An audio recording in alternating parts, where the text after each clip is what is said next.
oyundi no ne ni en winyo mayot sama no dhi chiemo ng'ama ok ohero tich matek koro nyako ringi kodhi chiemo ema nomiyo chake kamano. Gin kido mamiyo wabedo kaka joluo, sigendni mopogore opogore mag dhoudi mag luo. Chiro ma kiti pando chira. Gini dwa chako ndeti mos. Okelo ni ahonda. Dil majony. Luw weche mag luo mopogore opogore. Moro ka moro kuomgi nigi ranyisi mopogore opogore. Wuon magolo ng'ani ka wuongi watiere wadhi gone dala. Koro telo gi le to gi gweno. 111 Luw chenro ni ngeso ka ngeso saa 1:45 otieno e Ramogi TV.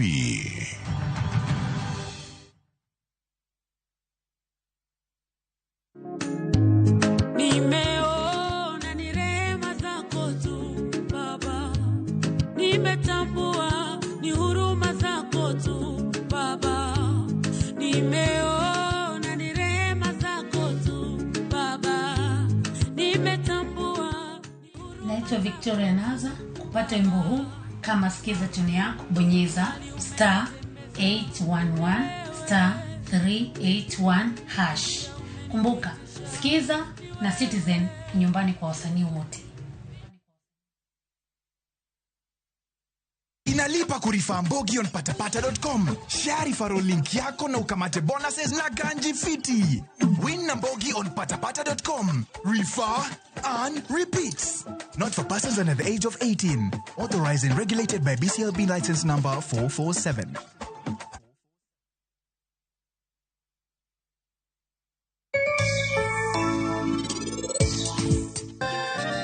Mai nobio chieng' malong'o, to bende wan wabiro kawo okang' mar ng'eyo kaka ngima wabiro bedo.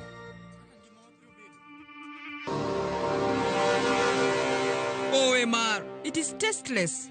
Omera, gima wakelo ni ema nyaki cham. Bendi winja maber? Ere kaka nyalo chich gi ranj? An ang'eyo raj maber. Ok onyal timo gimoro amora maraj. To Kushi, Prince. Indulge in the moment. Every spoonful, Delamere Real Fruit Yogurt.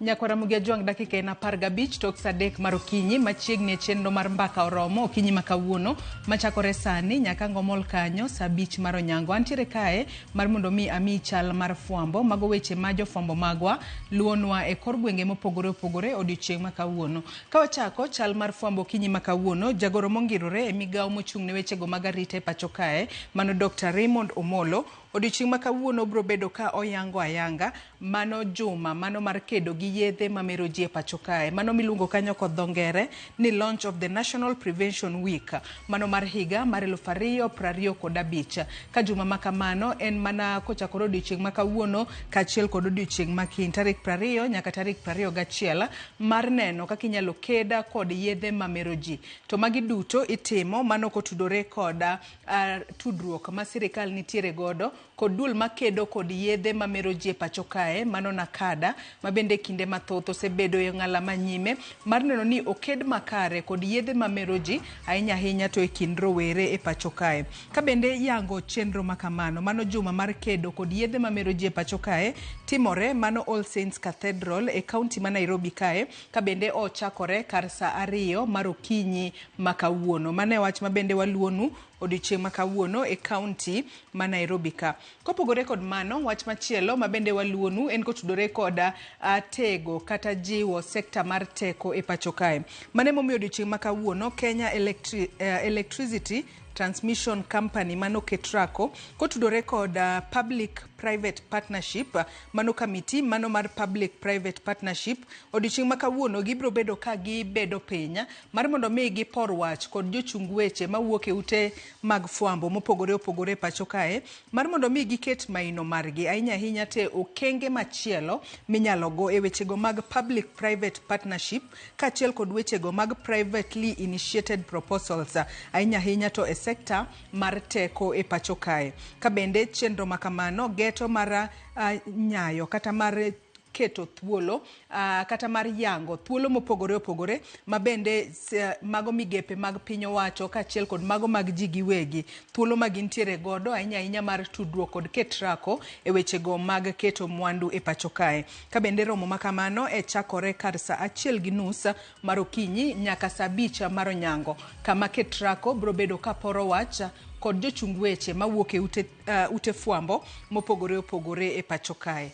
Wach machielo mabende waluono odiochieng' ma kawuono Nyakwaramogi Ojwang' otudore kod romo mago mag committees mopogore opogore e od bura mamalo odiochieng' ma kawuono. Odiochieng' ma kawuono committee mochung' ne wechego mag omenda kaachiel kod pango chenro kata Committee on Finance and National Planning odiochieng' ma kawuono gibro bedo kod romo mopogore opogore mabro bedo kachakore kar saa 4 mar onyango. Ka bende romo makamano en mano mar keto kare mano budget policy statement mar higa mar 2025 ka bende kinde romo makamano gibobedo ka giromo kod migawo mochung' ne wechego mag omenda e pacho kae gibobedo ka giromo kod apisi mano mar control of budget kaachiel kod migawo mochung' ne pango chenro kata economic planning kaachiel kod duola mochung' ne poko mag omenda e pacho kae kata Commission on Revenue Allocation. Kamiti makamano bro bedo ka romo Bunge Towers mano e kaunti ma Nairobi kae mar mondo mi giyangane mano yore mag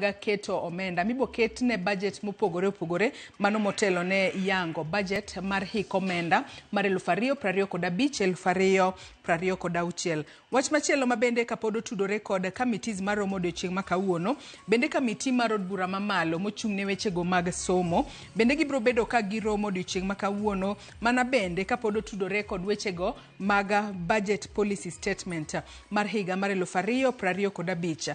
Committee mar wechego mag somo kar saa 5:30 mar onyango mano mar okinyi ma kawuono gibo bedo ka giromo kod jata tije maduong' mano ka duol mochung' ne ndiko jopuonj e tich mano Teacher Service Commission kama bang'e kar saa 8:15 mano mar odiochieng' gibo bedo ka giromo kod jagoro mongirore e migawo mar wechego mag somo to ang'eyo ni magi duto kata romo makamagi duto biro mar mondo mi one kaka inyalo ket kare omenda mopogore opogore mibo bed ka iketo ne sectors mopogore opogore kinde mibo bed ka iloso mano budget mano mar hik omenda mar 2025 2026. Wach machielo mabende waluonu Nyakwaramogi Ojwang' otudore kod mano ondamo mabende sirikal ma pacho kae kotudore kod duol mochung' ne apeini e pacho kae mano Kenha. Nyaka sani koro gisebedo kata paro osebed ka isomo mano mar chudo kata derepe chudo ka gidwa tiyo kod moko kuom apeini ma pacho kae. Mano emomiyo odiochieng' ma kawuono biro bedo romo biro bedo mano mar kotudore kod wach mar chudo kitiyo kod apeini mamoko e pacho kae kata gino mong'ere kod dho ngere ni National Tolling Policy makuri dwa ket e apeini mamoko madongo e pacho kae. Ka bende romo makamano igeto ni jatend migawo mochung' ne wechego mag apeini e pacho kae mano Davis Chirchir kaachiel kod jatend migawo mochung' ne wechego mag omenda John Mbadi bro bedo ka chopo e romo makamano maniluongo kanyo ni consultation forum mibo bed ka ibago mano e magawa moro bore Nairobi kae mar mondo mi osuma ne paro ahinya kowuok kuom jogo mathoro tiyo kod apeini e pacho kae.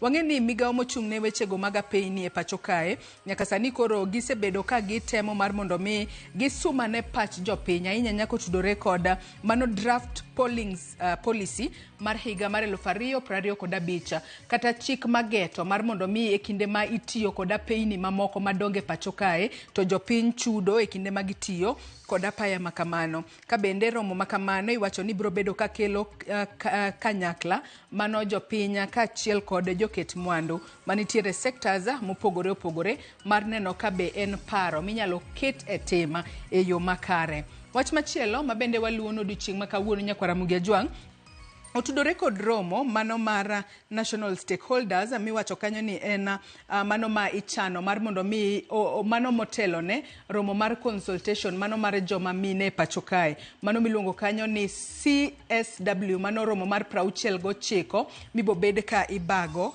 e pacho kae ka bende odiochieng' ma kawuono romo motelo ne romo makamani ibo bed ka ibago mano buore Nairobi kae ka bende jokanyo kata migao mochung'ne wechego mag kit chwech kata gender bro bedo yo ng'ala manyime ahinya to eneno kaka inyalo pang romo makamano e yo makare mana kaseng'isi kanyo ni mano en romo mano mar Commission on the Status of Women CSW 69 mano romo mar 69 mibo bed ka ibago e kind tarik 10 nyaka tarik 21 dwe mar adek mano ma higani. Kata kamano odiochieng' ma kawuono en mana romo mano mar pango kata ikruok ne romo makamano mabro bedo ka timore e dwe mar adek mano ma higani. Jagoro mongirore e migao mochung'ne wechego mag kit chwech kata gender and affirmative action mano Ann Wang'ombe ema bro bedo katelo kata katayo romo makamano mano motelo ne national stakeholders pre-commission on the state of women mano romo mar 69 mabro bedo ka timore mano e pacho ka obo bedo ka waluonu mar mondo mi wang'iyane ni to gin ikruoge kaka mage moseket piny ahinya motelo ne romo makamano.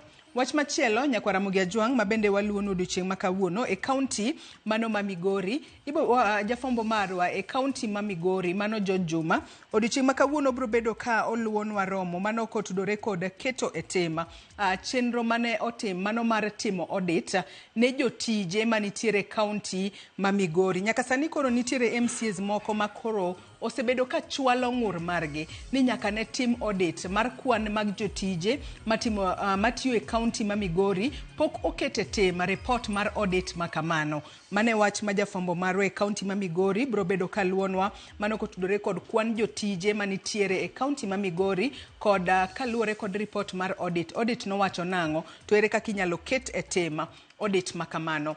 E county mano ma Homa Bay wach maluono odiochieng' ma kawuono otudore kod chenro mano mar yawo ayanga mano wanyalo wacho ni en unit kata nyabathe kumore e osuptal mano mar Tom Mboya Memorial Hospital e county ma Homa Bay kama bende oyaw kama inyalo thiedhe lak ka achiel kod wang' e osuptal makamano ka bende chenro makamano ibo bed ka itayo kod 10 county ma Homa Bay mar neno ni jotuo ma nitiere kod tuo mar laka kata tuo mar wang' e county ma Homa Bay oyudo kama ber ma inyalo thiedhgie e yo makare. Nyakwara Mugia Jwang kanye mwachopo godo e giko mar chal mar fwambo kinyi makawuono angeko ni mana matin moko kuom gigo ma jofwambo magwa luwo e kor gwenge mopogore pacho kae. Kata kamano inyalo bedo kod geno ni weche mamoko kata mathoth ibro bedo ka ineno e weche manyien duto mag odiochieng' makawuono. Yiena mar mondo mi akaw yoyo madundo gi sani bang'e taduogo kod twak mar ariyo e chenro mar mbaka oromo kik idhi mabo.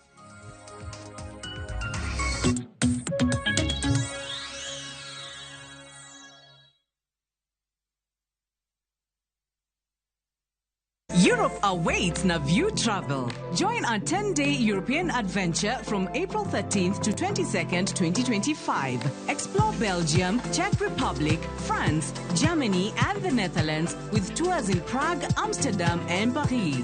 Enjoy boat cruises on the Vltava, Seine, Lake Isle, and Rhine, plus visits to Prague Castle and the Eiffel Tower. All this and more starting from $2,550 per person sharing. Book now and lipa pole pole. Visit viewtravel.com or call and WhatsApp 0703 254 254. View Travel. Dream, explore, discover. Jumani e chenro mar ohala gi mwandu watwa kod Brenda Okumu mar CIC Insurance Group. Wamiyo ji gimiluongo ni investment kae wakao pesa ni twanyuoloni twaloso ni mwandu kikiwe online kwa wacho ni wanodo mana timo mar duka kende ingeni wadhi mana serve jo umoja kende to sama wane wangui kacha chande waserve nyaka jok maonge Kenya. Mwandu di miloso onego bedni ikano moro thenge mondo kik bed ni pesa temi yudo ichamo. Tudrigi Cleophas Oluoch tich ang'wen saa 1:45 otieno mana e Ramogi TV.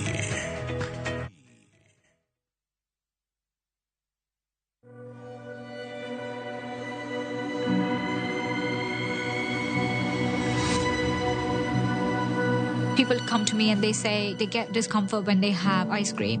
Can you imagine that? Avoiding having cold ice cream. Sensodyne gives you long-lasting protections against sensitivity. And people come in and they're like, oh, it works. I can have ice cream and I'm not in any discomfort. I recommend Sensodyne because it works. It's brilliant.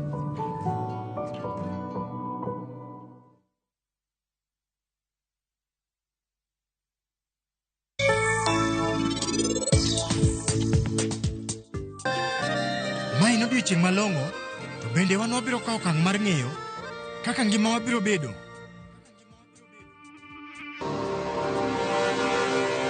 OMR, it is tasteless. Omera, gima wakelo ni ema nyaka icham. Bende winja maber? Ere kaka nyalo chich gi raj? An ang'eyo raj maber. Ok onyal timo gimoro amora marach. To Kushi, Prince, Indulge in the moment with every spoonful Delamere Real Fruit Yogurt.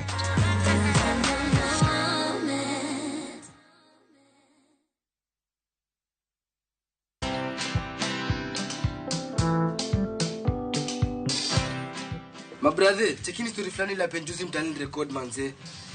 Lakini bro, kazi itakuwa tu ni kujaza simu na hizi mavida. Ai, kujinice tu kaka. Mwananchi gani ya narada medalia pesa? Leta tenje ni kushovilia tutaomoka. Citizen Digital wako na platform fulani kwa site yao inaitwa Wananchi Reporting.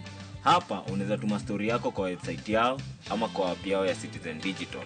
Na kama hiyo process ni ngumu, unaweza tuma story kwa email yao, WhatsApp number ama uitumie kama SMS. Alafu gani napataje bro? After story yako imepublishiwa, hapo ndo una receive 1000 kwa simu yako. Bro, au umenichanua. Don't just witness the news, be part of breaking it. Download the Citizen Digital app and share your story with Wananchi Reporting today. Citizen Digital.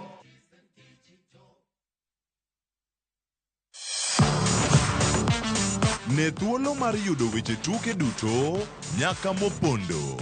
Mbaka makende mag jotugo kendo mag jomolony weche tuke. Can you believe it? Magite yudore chenro mar pau tuke. The 4.84 kilometers. Nonro matut kod gigo matimre manyien mag tuke duto mawuok e piny mangima. Tudri kodwa ngeso ka ngeso Ramogi TV. Kochakore saa 8 odiechieng' ka wami gik motimore pau tuke.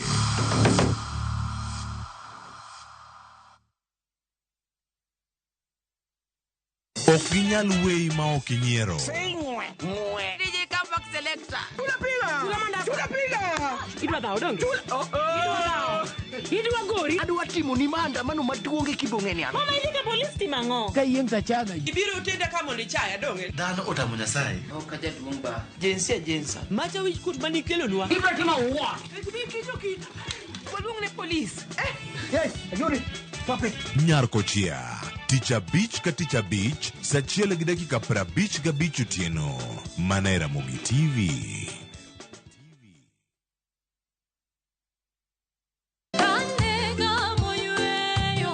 Fweny ngima maber e wach Nyasaye kanyakla gi wende majiwo chuny ahinya. E Injili ngima. Chieng' ngeso ka ngeso, kochakore saa 2 okinyi e Ramogi TV, wamiyi sabato maler kendo mamalo moloyo. Kod wende mamoro chuny moa kuom jothum mihero, kendo gi jokwath ma pacho ka. Nyasaye wuoyo kodi kendo wuoyo koda ni kik iluor gimoro nikech an kodi. Sabato tutapumzika milele yote. E Injili ngima. Ngeso ka ngeso, chak saa 2 okinyi e Ramogi TV.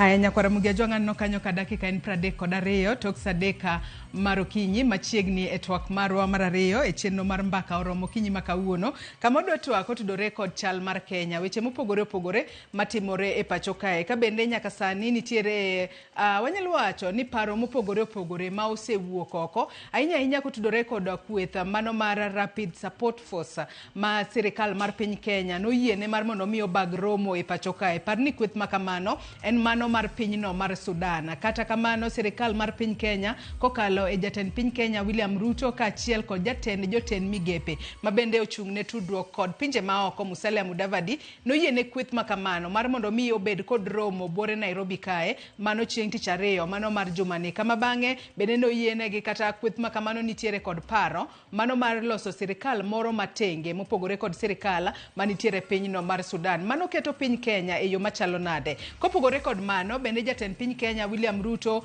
osewuok oko ka koro okwedo jogo manyiero chenro mage nitiere jomoko manyiero chenro mag jatend piny Kenya William Ruto kotudore kod kata apaya mane osingo no bobedo ka oloso mawuok Isiolo kochomo Mandera mano apaya mar kilomita 750 jomoko sebedo ka nyiere ni en koro wuok oko mar mondo mi ong'e nyinge gwenge mopogore opogore mano nyiso nang'o kaachiel kod weche mamoko matimore e paw siasa kaachiel kod sectors mamoko e pachoka nyakwara Mugiajwang' wabobedo ka watwake achiel kachiel okinyi makawuono chwalnwa ote magi kokale na yore waduto te mag tudruok mano moriwo namba mar ote machuok 3600 Facebook ibiro yudowa achiel kachiel Ramogi TV X @Ramogi TV ka an bende inyalo tudri koda e Facebook page mara ibiro yuda Joyce Odur mbui mara mar X ibiro yuda @JoyceOdur_. Nyakwara Mugiajwang' twaka makamae okabibedo godo kenda okinyi makawuono antiere kae kod yawuot Luo adek ma wigi otimo jere wabobedo godo kod twak mong'ith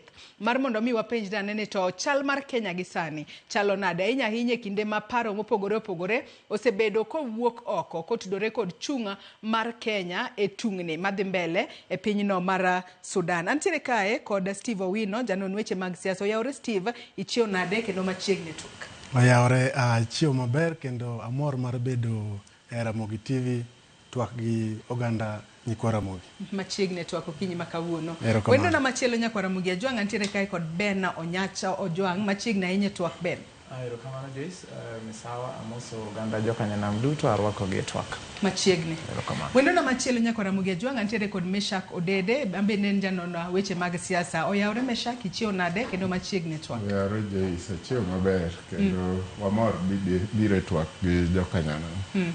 Akachako mana kodi Meshak nyaka sani koro waseng'eyo kata waseneno chunga mano mar piny Kenya inyanya to e tungni madhi mbele pinyno mar Sudan chieng' tich ariyo mano mar jumani ne waneno ka mano kweth mano mar Rapid Support Forces mar pinyno mar Sudan nobedo kod romo mane karomo mar KICC bore Nairobi kae kama bende ne waneno ka kweth makamano koro yango ni gibiro bedo ka giloso sirikal moro matenge mano kopogore kod sirikal mantiere pinyno mar Sudan chung mar Kenya mano wanyalo wacho ni e gwandruok mosebedo e pinje maoko keto kaka piny Kenya yo machalo nade Odede. Erokamano Joyce ang'eyo ni ng'eny ji nyaka jo siasa magwa ng'eny gi nigi paro moro ni romo mar jogi boma ma Nairobi ne ok owinjore kata nitie kaka sirikal mar piny Kenya no owinjo bed ni tamore gik makamagi nikech maybe gidwa ni gibed in good books kata gibed gi winjruok maber gi sirikal mar piny Sudan ma milambo kata Sudan machielo to anene yo mopogore nikech Kenya osebedo kaka hub mar region makae pinje moluorowa ng'eny gi yudo konyruok kowuok Kenya nikech pinje gi seche moko ok ginyal yude kata thuolo mar romo kata bedo piny mondo gilosi mana kaka ne wago mbaka tenge kapok wachako twak ni kata samwa wuoye ni nitie jo ma dongere luongo ni civil society mowuok e region ni te Tanzania, Kenya, Uganda gi makamago madwa loso bago gomo maduong' e boma mabuore Nairobi kendo giwacho ni gin bende gidwa occupy parliament ma Kenya to gi embassy mar Uganda kata high commission mar Uganda ka ging'anyo ne weche madhi nyime e Uganda moluwore gi Dr. Kizza Besigye ma oket e kar twech e Uganda kacha. Nyiso ni ng'eny ji to waseneno kata Tanzania sama ji machalo Tundu Lissu gi opposition leaders ne nigi ywaruok malich gi sirikandgi ma Tanzania, ng'eny gi iyudo ka ringo biro Kenya ema ginyalo yude kwe kata kuonde ma ginyalo betie gi kwe. Besigye sama nye mako nyomake ka en Kenya ka to gi pinje mamoko moluorowa kamano, kata jo Rwanda nitie man kama ng'eny machal kod mago. So okapar ni onengo bed ni Kenya bedo part of mbaka madhi nyime ei romo mar jogi. Ka giromo ni gidwa loso sirikal margi, mbaka gino Kenya onge. Gima Kenya, penjo maduong' mipenjo Kenya ni Kenya dang' tam jogi donjo ei Kenya kata donjo timo rombgi koso, nikech sani kopo ni an gi ywaruok gi sirikal ma Kenya kaka Meshak Odede, kopo ni awuok nadwa dhi Uganda kata adwa dhi Sudan, onengo sirikal ma Sudan ogeng' na boda ni ino kibika nikech un gi ywaruok gi president ni kata un gi ywaruok gi sirikal ma kocha. So aneno ni borders mag Kenya kisheria koluwore gi chike mag Kenya to gi chike matayo East Africa Community kata matayo Africa, onge chik motamo jogi ni ok ginyal donjo ei Kenya. To ka gisedonjo, ere kaka koro Kenya dang' control mbaka magigoyo? Nikech ka chik oko tamo gidonjo through our borders, chik oyienegi, chik mar Kenya oyienegi, kendo nikech namba achiel ok gin grube ma ok gibedo categorized kaka terrorist kata ji abilago ma piny ngima onego bed ni kwedo. Koro ka chik oseyienegi ni gin thuolo ginyalo donjo, chikwa ma Kenya to chik ma tayowa kaka East Africa Community kata Africa bendo yienegi, ere kaka koro sirikand Kenya dang' koro control mbaka magigoyo e iye kanyo? Mano koro sirikandgi makocha emonego bed ni nigi issue gi mbaka magigoyo mar loso sirikal machielo. Inyalo paro kinde mane wan gi yiero manobagni chien kanyo mane igoyo mbaka, kata jaduong' Raila Amolo Odinga ne inyalo yudo kodhi Tanzania e sechego, to jowa mang'eny bende ni kono giromo kata kono, manyaka seche moko ne ji paro ni gidhi loso sirikal. So onengo bed ni Tanzania tame ni kik girom kanyo kata kik odhi kanyo nikech yiero ma Kenya pok obedo, wach yiero ma Kenya pok obedo solve. So mane kaka nene okapar ni sirikal ne nyalo kawo atua mar tamo jogi ni ok donj Kenya. To ka gisedonjo Kenya kisheria, to onge kaka sirikal nyalo gaggi on buchgi gi mbaka magigoyo. Sirikal ok nyal miyo gi agenda ni mbaka ma ugoyo koro nyaka bed mana ma to kik odhi kono. Ben karwaki twaki in korka kori king'iyo kaka kweth ma siro sirikal ma obalo ko mano kweth mag jolweny ma obalo kod sirikal mar pinyno mar Sudan, mano mar Rapid Support Forces mano yiene mar mondo mi obag romo bore Nairobi kae. Kwang'iyo kata gigo mane jotend migepe mano Musalia Mudavadi owacho, kata jatelo mochung' ne tudruok kod pinje maoko, nowacho ni piny Kenya nyaka sani koro kata nitiere kod lwasi makare mar chwalo kata offices ma jogo nyalo biro to bago godo romo. Nowacho kanyo ni gin good offices ma neighboring countries kata jogo ma nitiere pinje malibamba nyalo biro mar mondo mi obed e pacho kae mar mondo mi gibag rombe magi. Bende nowacho kanyo ni piny Kenya nitiere kod ting' mano mar neno kaka gibedo kod lalruok mano mar kwe, kata obedo ni nitiere tungni e pinyno mano mar Sudan. Kata kamano wang'eyo ni jogo ma kata piny owacho mar Sudan korka korgi gin to koro giseyo piny Kenya ni piny Kenya to koro odonjore kata otek sides e tungni manitiere e pinyno mar Sudan. Mano ketowa kata keto sirikal mar Kenya yo machalo nade mar nindo nyabathe achiel kose? Erokamano Joyce. Adwa mana medo jiwo kama wadwa Meshak kelo ni Kenya kaka piny nigi role maduong' kabisa e East Africa ka. Kenya neno kaka the big brother. Role ma Kenya osebedo ka tugo e wach Sudan en gima historical, nochakore chon, ok kata mana sani.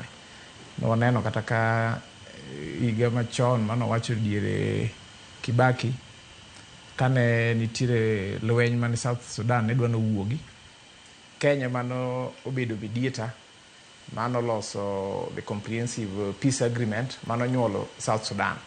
Koro weche mag Sudan to gi South Sudan gi Kenya osebedo kane iye, en mochalo the big brother mosebedo katayo kendo temo ga kelo kwe and stability mar Sudan.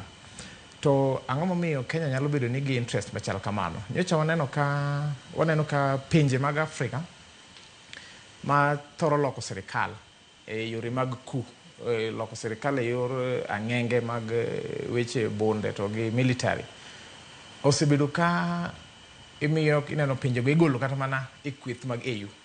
Makata sani ineno ka AU Sudan makoro go mbaka nene eno onge kendo ko yiene participate. To Sudan en achiel kuom pinje aboro mane e IGAD mano the regional block ma oting'o pinje aboro mano South Sudan, Uganda, Kenya, Eritrea, Ethiopia, Djibouti. Ma kata mana 2023 koso 2018 up until 2023 ma Kenya mane onego bed ni bedo chairman mar IGAD gi sane, Intergovernmental Authority on Development. Koro ywak nyalo bedo nikech kineno kweth ariyo mani Sudan ka sane, the Sudanese Armed Forces motelne gi General masani miluongo ni Al-Burhan, kunde moko gi control ema RSF control. Kunde moko gi control ng'enyne en kidhi western side of Sudan to kaki biro Khartoum. General ni en osekelo idea ni nodwaro ni gi hand over teko ne civilian government but ma transition ma prime minister ema gidwaro no bed ni dhi bedo jatelo mar sirikal machal kamano. To kweth makore ne no balone gin gidwaro ni sirikal ma iloso kunde ma gi control obed mar national unity. Koro kineno gimo biro Nairobi kane Kenya ok ni ne mo luongo gini mondo gibi gibed gi bura machal kamano. Kenya nomiyo jogo mana space mabe chutho to no ken ni ne gimiyo the rebel group space ne in kweth manoting'o civil society te, oting'o all the political leaders te ma Sudan ma kweth gi tukuro ne donje iye. To kweth gi ne donje iye nikech ne gisechwalo kwayo gi ni samitimo mediation mitemo yuduga kwe ni kweth mamoko iwega oko.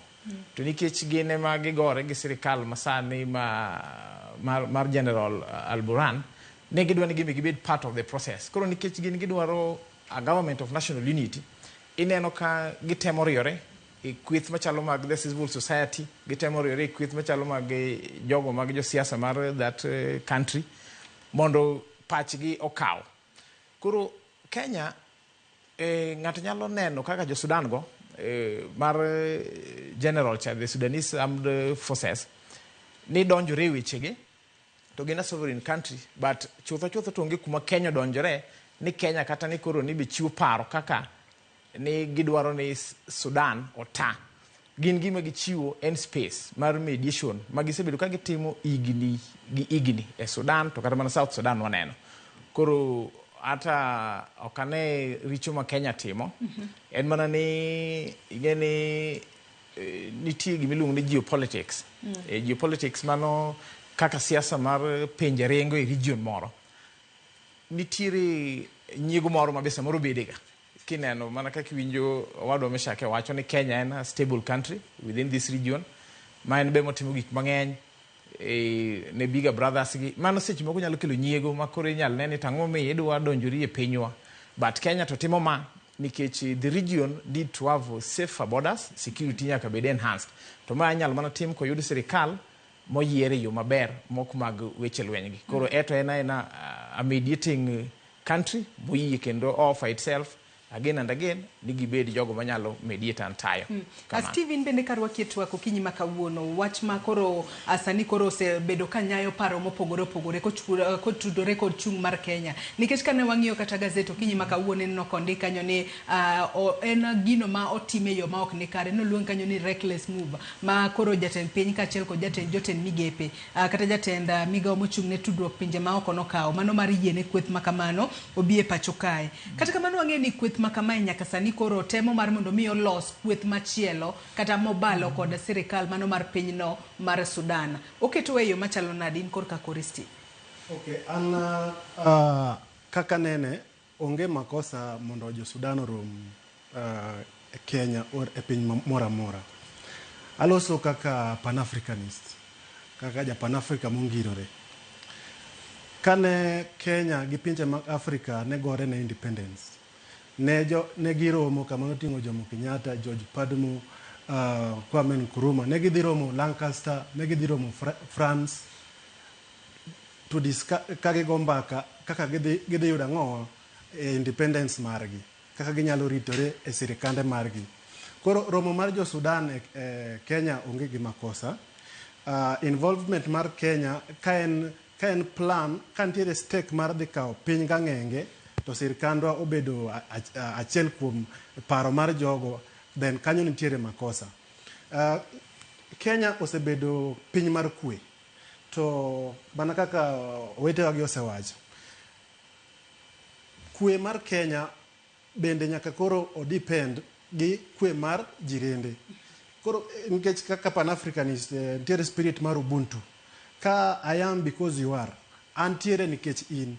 Ka oda wang' to ok inyal ling' ni weya wang' nikech obor koda. Samoro majni kotieko ka to dhi donje e odi in bende.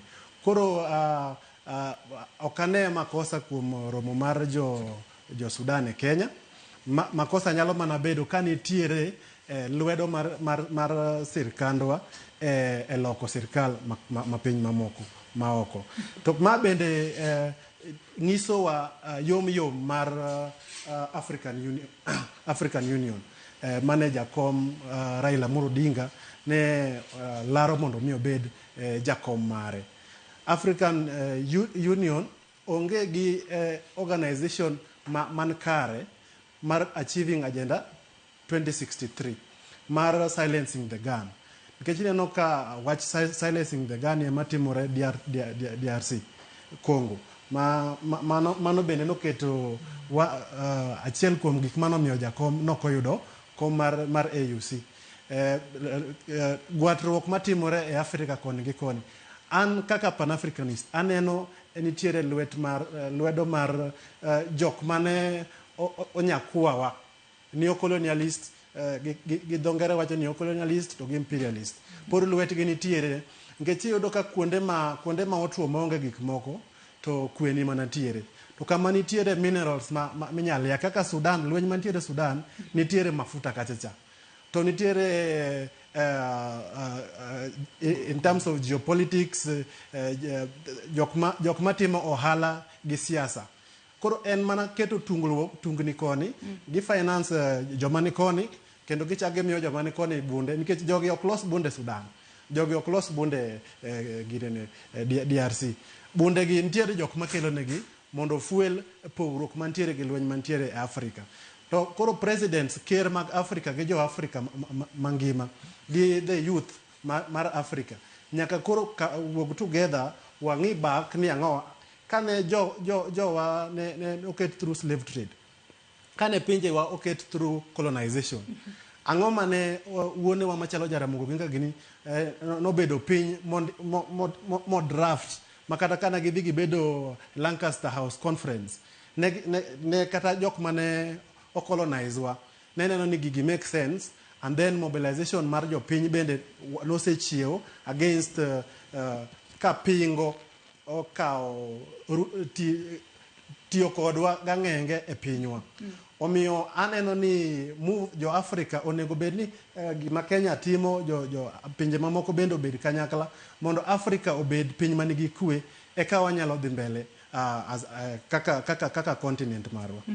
Dede karwa kitwa ma wadhi godo mbele mano kotudore kod tudruok Kenya e tungni madhi mbele piny Sudan. Yangore ni en ndalo adek mosekalo mano militia mag RSF osenego kata ji 200 mano e gwengego mago mag White Nile State mayudore e pinyno mar Sudan. To parni ma en kweth ma piny Kenya omiyo thuolo mar mondo mi obi obag rome pacho kae. Ka bende migawo mochung' ne wechego mag tudruok pinje ma ok e pinyno mar Sudan, bende nyaka sani seyo piny piny Kenya kuom chiwo thuolo ne kwethno mano mar RSF mar mondo mi obi obag romo e pacho kae. Bago romo en gimoro achiel, to koro chuogo sirikal madwa balo kod sirikal manitiere pinyno mar Sudan. Bedo nyalo keto Kenya e diplomatic state moro ma seche moko nitiere ka pinje moko ma ok nyalo ng'iyowa kaka jo Kenya.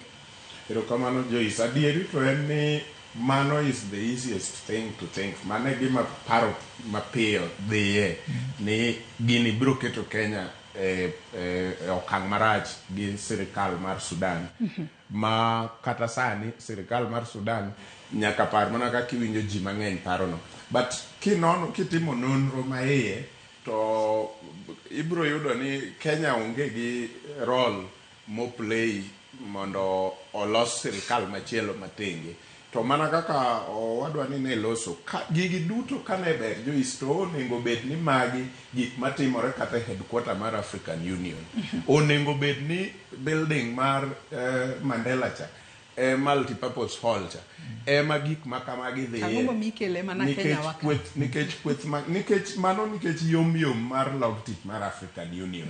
Ineno ka sani gigi dhi nyime te to okibi winjo ka kopo ni nitie gima gitimo to kibiwinjo kowuok ahinya yanga ni role mane ma African Union oseplay mondo mi oduok lweny madhi nyime Kongo chien kata okel tudruok e kind pinjego. Be okibiwinjo ni African Union osetimo ang'o malich mondo mi wach ma Sudan, nikech wach ma Sudan ni osedhi malach, ok en wach manyoro, en wach ma osekawo higni koro 2 gi wiye nyaka ne tungni go wuogi Sudan mamalo. To okiwinj rol malongo ma African Union to nyiso niya mondo mi ne giwach ni gibiro Kenya, nyiso ni seche moko giseng'iyo pinje modong' gi region including nyaka African Union headquarters to giyudo ka ok nyal yienegi mondo gibed gi rombgi. Koro Kenya e kama giyude solace mar bedo gi romo. But kopo ni giloso wach mar loso sirikal mathenge, ok wang'eyo nikech kata mana miwacho ni wawinjo wan bende waneno e ute fwambo mopogore opogore. Tibro yudo ni seche moko kata mana ute fwambo ma Sudan ok omiyowa their perspective. Samoro ibro yudo ka ute fwambo mowuok e gwenge ma oko kaka the West ema nyiso wa their perspective of gima timore Sudan gi jok mosenegi gi ng'agini moto samoro kibiyudo ni ute fwambo ma Sudan kanyo owuok oko mowacho nwa ni magi nikech samoro gin gi story mopogore to ma samoro wayudo story kuom ute fwambo moa oko loka nam ema samoro miyowa gik makamagi. So pod wan ga lot of work to do kaka Africa, but it is true ni sirikal ma Sudan kata ji mang'eny e region biro neno ni Kenya otimo makosa kuom weyo jogi otim romogi. But pachwa kata pacha kaka ng'at achiel to ok ne ni sirikal ma Kenya nigi role e wachni. Tiere kaka sirikal mano ma piny Kenya nyalo tugo na neutral ground mar mondo mi kata jo Sudan kik ne ni gi take sides. Kanya ka sani koro ginyalo wacho ni e wachni gin to koro gise take side gi kwethno mano mosebedo ka yudo kwet kowuok nyaka pinyno mar Amerika. Wang'e ni kwethno mano mar Rapid Support Forces osebed kikwede kata piny Sudan kende kata piny Amerika kaachiel kod pinje mamoko osebedo ka kwede. Bende nitiere kaka piny Kenya ne nyalo tugo na neutral ground mondo kik ne ni ero koro nindo nyabathe achiel kende ni koro gisiro jogi to joma moko go koro giweyo. Adier makende ni thuolo to Kenya nigo mar nyiso ni ginyalo tugo a neutral ground. Ere kaka mabiro wang'e ni sani sirikal mar Sudan otelne gi Sudanese Armed Forces General ma luongo nyinge cha iluongo ni Al-Burhan. To Rapid Support Forces motelne gi Dagalo ma jabungune. Adier makende ni pinje mamoko osebedo ka kwede ni okelo instability e Sudan.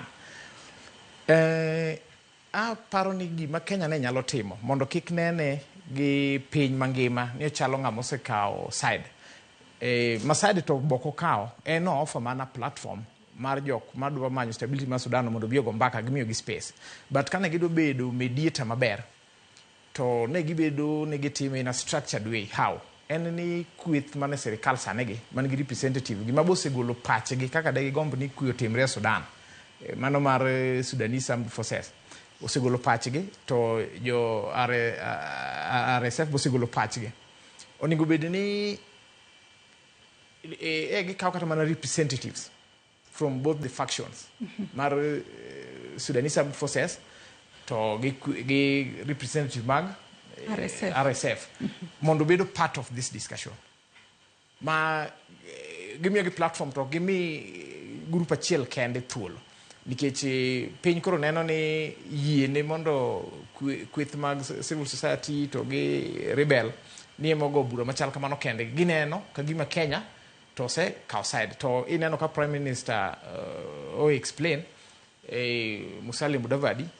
kane owacho ni oyo wano kwa kaw thuolo ni wamiyo teko kweth mapingore gi sirikal ma Sudan wani wachiwo mana platform to kama neno ka meshake kelo ni samoro do se yom mar AU e wach ni ang'o momiyo gidwa donjore ma en adier makene ni Sudan gen achiel kuom countries menyocha nosegwe oko e weche mag AU mineno ka participation gi AU kodechgo mano to timore aparo ni king'iyo chike mag AU pinje te mosekale weche mag kuge nitiere paro ni of course nitiere set of rules momegi ma kok gi achieve to ko yiene gi participation koro Kenya tema pod bedo the bigger brother nikech Sudan ne gin gi region achiel mar gado mi winja wacho cha koro Kenya ne nyalo bedo ni o show a neutral ground kado miyo thuolo ni oken rebels gi kende o miyo thuolo representative mag o discuss gi representative mag Sudanese Armed Forces mondo be part of this discussion nikech gisani joka the military run affairs mag Sudan be gombo ni obede ni ntie sirikal mag transition government magitemo propose ni regions ma gi control ma wacho ni gidwaro ni jatelo miluongo ni prime minister mobede to kweth mamoro ni to wacho ni mano gimo gidwaro a government of national unity motingo jite koro Kenya ta paro ni poni gi thuolo mar keto ni ginene gise outside by including the Sudanese Armed Forces will be part of negotiations. Steven korka kori ka watieko twak makamae kapok wadhi e wach machielo bende nitiere kaka ne wanyalo play neutral ground mondo kata jogo manitiere e sirikal mano mar Sudan ok South Sudan kik winj ni Kenya to iro koro se side gi Rapid Support Forces. Aparo ni kaka ne jatelo mar en prime minister kendo pod en head foreign affairs foreign affairs ngeni kanyo deal gi a lot of diplomatic relations kaka warelate gi bilateral kata multilateral gi pinje mamoko kata gi piny kata gi piny Kenya gi pinje mang'eny koro aparo ni nonego gi ketre mabor gi romo mar jogi kata mana loso ni gin makoro ne gikelo platform mar jogi orome jogi ne nyalo biro Kenya kaka gin nikech wajo Afrika samoro gin ne en gi visa ngacha ni gi visa ne jo Sudan bodak Kenya ka mang'eny nitiere kata states moko Nairobi ka mage wacho madho Sudan kata jo DR Congo bende ng'eny ka koro aneno ni jo sirkal mamarwa nokonego owuo strongly e wach mar romb joga bira romb gi kaka nikech nasomo gi jo Sudan moko bende e university to nitiere kinde mabe gibedo gi romo margi gi discuss gi gombekni kaka telo mag piny gi kaka gimbe gi organize themselves kaka gidok piny konyo piny margi kora paro ni sirkal marwa onego bed a bit careful kaka gi handle wach mar Sudan gi South Sudan aparo ni ginie Kenya onego odhire kom onego bed ni tayo ginie mar African Union kata ka en East African affair gilos romo mar East Africa agenda oketi wang'ini ang'o matimore nikech kiwacho ni piny mokaw gi ang'enge pinje mang'eny okaw ga ng'enge kata mar Uganda nokaw ga ng'enge kapok gigo kura Rwanda nokaw ga ng'enge kapok gigo kura but ing'eyo ne fundamental issues ang'o gini nikech ok inyal biro idwa gero gorofa quicksand nyaka ng'e ni to makosa kata issue maduong' makelo tungruok ni en mane. Kise solve issue no, then gimigero malo kanyo bedo stable.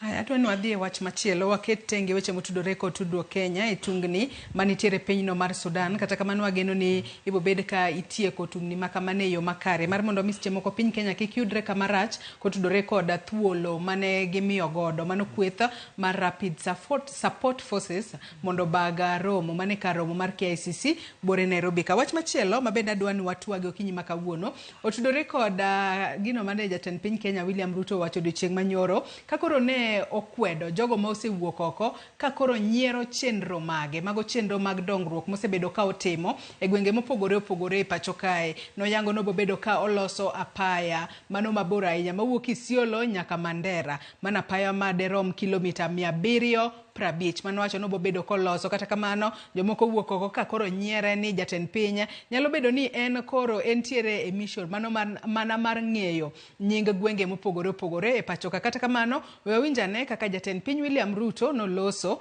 odiochieng' manyoro monde. Last week or the week before, I was in northern Kenya and I did announce a major road artery that will be constructed from Isiolo through Wajir all the way to Mandera. And many people assume or think it is a joke. Let me tell you, good people, you know, in this country sometimes we take matters of life and death as if it is a joke. I am committed to delivering. We panga mambo hii kidogo kidogo ya hapa na pale ya 2027 kura itafuatana kuruka. Sisi tuko nyuma yako, umetembea na baba, tumeona Jumamosi, last week tumeona, na hiyo ni heshima kwa ndugu yako mkubwa. Na unapotembea ndugu yako mkubwa na mwingine anacheka, wewe cheka na 2027 tutachekana na wewe. Na nawakumbusha wale ODM wanaongea huko kando kando, waongee tu, lakini sisi ODM original, Rais ni William Samoei Ruto. If there is one reason why I am associated with the president, mimi mambo ya 2027 watatupanga na baba wakisema tutafuata. Watatupanga na wale watu wanasema AU sijui nini, wakitupanga na baba 2027 hiyo tutafuata. Kom mar ODM e county ma Nairobi, George Aladwa kachiel koda Jaod Bura ma Mathare mano Antonio Oluoch gin bende ne giloso odiochieng' manyoro kakoro giwacho ni gin gibro bedo ka gisiro lwedo mano jatend piny Kenya William Ruto ahinya to e chenro mage mag dongruok. Achak kodi Ben nyaka sani koro wasewinjo kaka Ruto osebedo ka wuok oko kakoro en jogo mosebedo ka nyiere wacho ni oyo weuru timo kamano. Kata kamano oikore mano mar neno ni chenro mage odhi mbele yo makare. Erokamano Joyce. Mana kaka iwachono nyiero osebedo e wachno ahinya to ma Isiolo Mandera ni nikech barabara no duong' kilomita 750 ichalo ng'ama wuok Nairobi ka madhi Kisumu miduogi. Samoro jo Kenya nyalo yudo ka ne mok wach mowuok kuom ker kalore gi history ma serikal mamoko mokalo to kata masane ne weche maseche moko giwacho ka gideclare ka gidhi visit regions ma marginalized gi to ka giko chopo tiyudo koko timgi. Koro ma kelo nyiero ma samoro nene social media gi. Ineno ka social media mar TikTok ji oloso nyaka t-shirt ma ondike nying kuonde ma barabara no kale kaka ker ni winjo ka wacho gicha. Koro ma to biro mana kaka winjo nyisino. The marginalized communities machalo kaka koro northern Kenya adiera independence no wayudo higni 60 mokalo to en gima rach ni nyaka sani yudo ka ni kata infrastructure mar barabara kama chal kamano podonge to kiwinjo ka kilomita 150 ni pesa ma ker temo wacho ni dwa ket ne tenge mar mondo lose en bilion 100 mar Kenya shillings. To samoro neno ka sani sirikal nitie gik moko ma ostruggle go matin. Aneno kata report moro nyoro ka no lando ma nitiere rem Ministry mar Health ma giwacho ni sani gin kata gi shortfall ma gimanyo gikeko ma gidwa gole bilion 68 mar weche mag thieth gi yedhe Kenya ka. Koro mano samoro nyalo go chuny japiny. Wacho ni ka koro sirikal wacho wach mar yo madwa kosa 100 billion to wato wan jopiny kata mana yath onge osiptal. To kata kineno dongruok mag counties, adwa chiwo example kuma awuoke mano Migori County. Ineno ka sani naneno sakilo moro ka via social media ni salary mar employees ma county poko bira kene dwe chela kene dwe ariyo. To malore ni ke check maloka poko chiwo pesa, samoro pesa onge. Koro ma nyalo miyo ja Kenya samoro bed gi buok e chunye nango ma sirikal wacho weche madongo gi to ka gik monego bed ni sirikal ng'iyo priorities are wrong. Ta neno ka Deputy President Kithure Kindiki owuok oko motegno kane support wach mar barabara ni kendo wacho ni jok manyiero gigo gimiyo mana higni 2 gi nus to gini bilosi. Kendo neno ko temo explain ni pesa no idhi gol Africa Development Bank, ni en pesa idhi gol World Bank to gi financial institutions mawuok the Arab countries to gi matini madhuok e Kenya. Koro mane ma odwoko go jok ma wacho ni pesa ni ok ni Kenya madhi kete kende. But ana paro ni nyiero machal kama to wuka ke jo Kenya oseneno kata sirikal mamoko go to kata masani tiyo ne. Maseche moko wacho gik moko to chutho to gi end up ni oko timore kamano. Steve, kapok adhiro dede in kor kakori joma koro wuoke oko e mbui ka koro gi nyiero jatend piny kotudore koda chenro ge ma osebedo koketo piny. Kata kamano en to kor kakoro wacho ni neno ni chenro maga duto obedo kare. Tangi adira waseneno ni sirikal ni mano mar jatend piny Kenya William Ruto nyaka nochagi. Jomo pogoro osebedo ka wuok oko ka kwede to e kinde mikwede jatend piny bende ok ling. En bende nyaka wuog oko bo chwal duonde kata oduok jopiny kotudore kod gigo ma jopiny wacho. Obede mbui kata jogo ma loso kode achiel kata ching. Aparo ni Kenya osechiew kata global politics, siasa mar piny mangima bosechiew. Ineno kata kaka influence mar TikTok gi X election kura manogo mar Amerika. Omiyo gik ma Gen Z timo nyiero gik ma kirne owacho kaka odhi gero ndara. Oken gima nowuoka out of nowhere. Nitiere historia. Gik mosebedo launched Kenya ka yakoni osiepa ka gin gik manitimo. Kenya sani dekoro wala obedo one of the first class countries. To josiasa osekawo jopiny kaka jomoming. Miloso negi miriambo, idhi wuondogi. Ka osewuondgi kanyo to gima itimo onge. Iyudo katinga ikelo kanyo biro inene kanyo ndala 2 okunyo kama nyaka kachacha contractual. Pesa to ngeni iwacho ni waseketo pesa makama. Sani iwinjo ka ilieko ni pesa de ka African Development Bank, sejui ntiere moko ma IMF vikelo. Pesa gin pesa mage. King'iyo the public debt marwa kaka Kenya en 10.9 something trillion. To pesa midwa dhi ka African Development Bank pod en mana debt, pod en mana gowi ma jo Kenya sani ni godo en modern day slavery. Ineno ukoloni mamboleo mane wariembo godo wazungu e Mau. Ema koro duoge e form of gowi. Koro wan king'iyo to koro msachi ng'ado makineno payslip kaka ng'ado. Ondiki ni ichamo $100,000 lakini gimidhi godo home at the end of the day en pesa mo mathis maonge.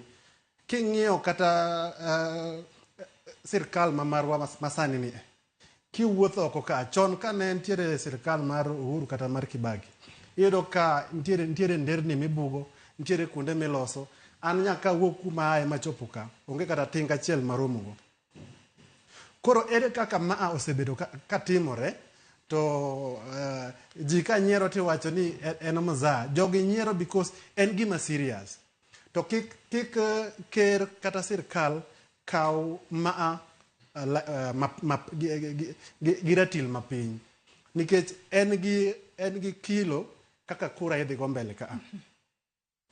Makata by elections mang'eny mantiere kaegi en a litmus test. Ochalo kaka referendum kaka idhi go kura e kura mar 2027. Omiyo ywak mar jopiny en niya weuru wuondo jopiny tinwa uru.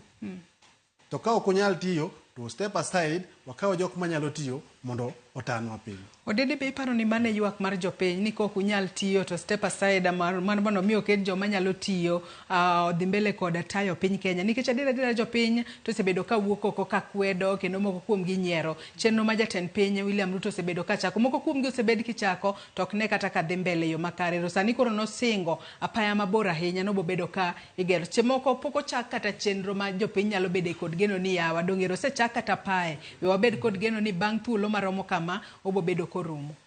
Erokamano Joyce. Moko kuom mano kogone kata William Ruto kura kata campaign nikech ne wan gi ng'ama ne wageno ni nyalo tayo piny Kenya yo maber. But mano ok nyis ni sechegi ka koro William Ruto nie tich koro ok en president marwa, en president mar ji te nyaka joma nyiero. But Joyce, jopiny bende onego bed gi ng'eyo matut kuom kaka budget cycle mar sirikal chalo gi kaka onego tim gik moko. Nikech wasebedo gi seyo pile ka pile sa ka sa, omiyo kata mana sani e piny luo isewinjo, an bende asewinjo ka jomoko ka gi kacha wacho ni gidwa neno gima ere kaka jok machalo jowa manyo ogwel e tend migepe mopogore opogore sirikal konyowa. To moko kuom gigi ok wadwa ng'eyo ni mondo mi execute gimoro sirikal manere iluwo kanye. William Ruto 2022 odonje power dwe mar 9. O implement budget manotim gi manodhi retire Uhuru Kenyatta kaka president regime machien. E sechego kopo ni ne ok oyudo ka Uhuru Kenyatta noketo barabara no e budget, onge kaka William Ruto ne nyalo timo barabara no. Aeto otimo budget ne mokwongo ma 2023-2024 to barabara no ne ok okete budget mana mamoko. Koro mano ket e budget e kindego emonego japiny ogo tarubin kendo ng'i malach ni to bende notimo mano ket e budget 2023-2024 financial year. To chal ni jopiny ofwenyo ni mang'eny ne ok otimore. Ma e kama koro kelo nyiera nikech ji ng'iyo godo ni giwacha wacha to gitimre nade. Nikech budget ma 2024-2025 to Gen Z nogo piny mobarore. Koro jopiny neno niya gisewacho weche mang'eny to gini ok en seyo mar jopiny. En ni president bende koro chal ni learn lessons gi ka ni kane gidonje power kaka Kenya Kwanza ne gi over promise, ne gi wacho weche mang'eny, ne gi keto gik manyilni momiyo jopiny geno gi nodhi malo mokalo kiwango. Koro kasa medo sudo to jopiny neno niya gigi te ne gin miriambo ni wuondowa. Nikech ka e kama ne ji odhi yiero kama Mamboga paro ni ng'ani chama mumani to assess chikora asude step machielo ja boda ne ong'e ni gini to koro omiyo nyaka baba nong'iso gi 6,000 magiweye. Koro geno jopiny mane ni malahinya. To adiri mantie to en ni president mar piny onego bed nong'eyo konde piny no te. Nikech kaka budget mar sirikal tiyo en ni budget originate from executive wing motel negi gi president. Tikele parliament mondo o appropriate oket pesa kuom gigo. Koro kapja motelo ne piny ni ok ong'eyo gweng' bende ok ong'eyo gima udhi through kuom barabara gi development mamoko. Ere kaka gino ang' nobi mondo bunge oketie pesa. Omiyo an namba achiel bedo ni William Ruto ong'eyo kor pinje ka pinje is a plus. For me it is a plus. Bedo ni gigi iwacho tok timre e kama koro tich bede matek. But mondo mi ong'e gigi ber nikech eko ng'eyo niya jo Isiolo kadwa dhi Mandera to nigi tich matek tabu malich. Koro ng'eyo neno e kama gini onego chakre en kosewacho kamano to onego bed ni jok ma koro tiyo kode kaka jatend migawo mar barabara onego bed ni kwanyo gi kanyo to make sure ni gigi duto otimore. But the positive thing again mantie kanyo Joyce en niya ka waneno feedback abila mana aneno cha to nyiso ni sirikal kare neno gik mwawachogi. Omiyo jok mawacho gigi e mbui meduru wachogi nikech nenore ni sirikal nenou kendo fwenyo. Koro kas Ruto confirm nwa ni oneno gigi katimore e mbui, to nyiso ni karo nengo ji omed wacho, to the positive thing kendo mabiro wuoke en ni ong'eyo no biro dwaro ni mondo ochako yiere 2027. To neno gima ji wacho ni gigi wacha dhogi ema mit to okitim. Koro biro chune mae kama koro biro keto pressure kuome ni mondo tim gigi ma 2027 ko biro ira gi iri nyiso wa ni adwa ni mondo uchak umiya tam adhi timo ma. To wafwenyo ne ni gik mane wacho ka ere misetimo to timore kata ok timre. Iliko wach moro kanyo odede kapok wadhi e yweyo marwa mokwongo e twak okinyi makawuono ni onego kaluwore kod wechego mag budget. E kinde ma jatend piny Kenya William Ruto wuok kodhi e gwenge mopogore opogore to singo weche machalo kamagi nikech japiny to en japiny. Nikech seche moko ka japiny nosewinjo ni ndara mawuok Isiolo kadhi Mandera mano kilomita 750 onego bed ni loso. Seche moko japiny ne paro ni jatend piny wuoka kaka ma to kiny gichako neno ka koro kata nyamburko maloso geche ka osechopo kacha to chako tich.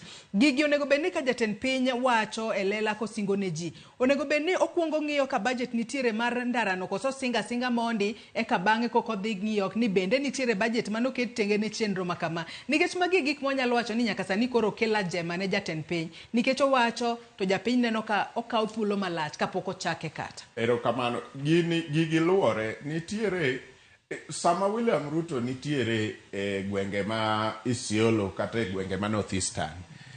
O kaka jatend piny Kenya ibiro yudo ni ene muwuoyo mogik. To nikech utewa mag fwambo samoro kokwanyo story ni koluore gi kama no chakore. Koro okwany the president.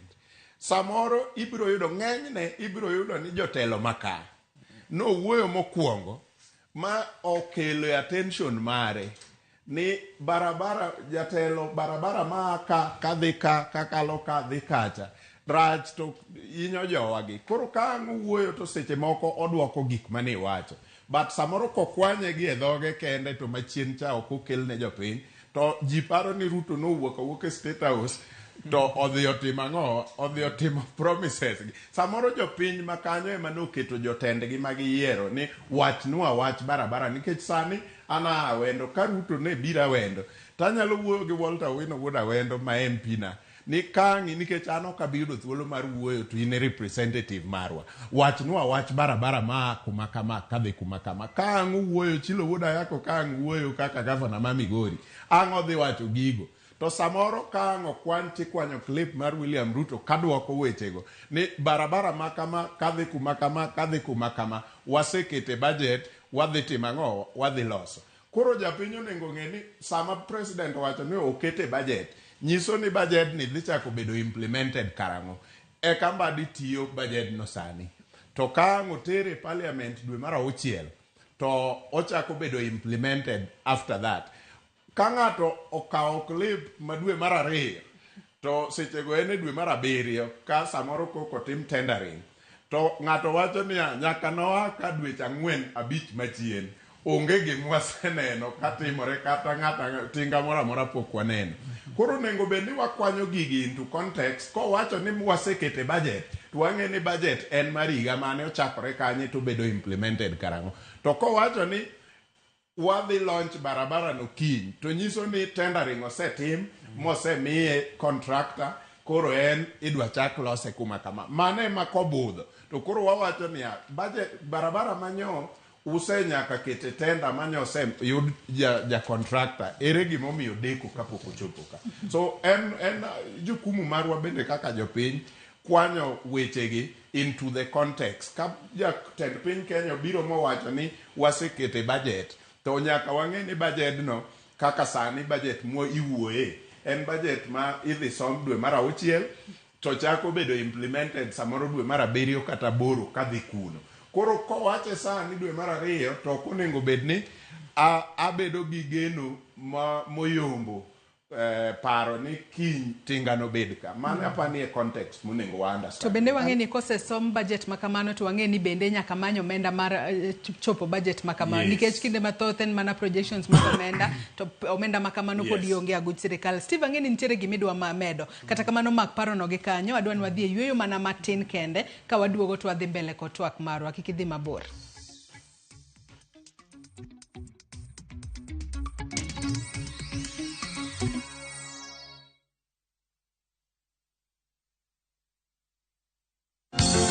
Gimamora kiwuotho kaka iwino wuoyo Gimamora ngisura mari apidhi bebine kaka iwuonjo Berlepi misikirwa koni pamba goli Nyinga Viki Bi Matata mondo mi yud thuma mar nyanango kaka skiza tune mari D star aboro achiel ariyo star abiriyo aboro ang'wen hash Ramogi TV e od jothumbe duto. Ok ginyal weyi ma ok inyiero. DJ Comeback Selector. Tunapiga. Idwa dhao donge. Idwa gori. Adwa timo ni maandamano maduong' kibong'eni ano. Mama ilika polisi timang'o. Ka yieng' tachaga. Ibiro tenda kama ni chaya donge. Dhano otamo Nyasaye. Ok jaduong' ba. Jensa. Macha wich kut mani kelo nwa. Ibiro timo what? Waduong' ne polisi. Hey, ayuri. Pape. Nyarkochia. Ticha Beach ka Ticha Beach, sachiel gi dakika 55 otieno. Mana e Ramogi TV.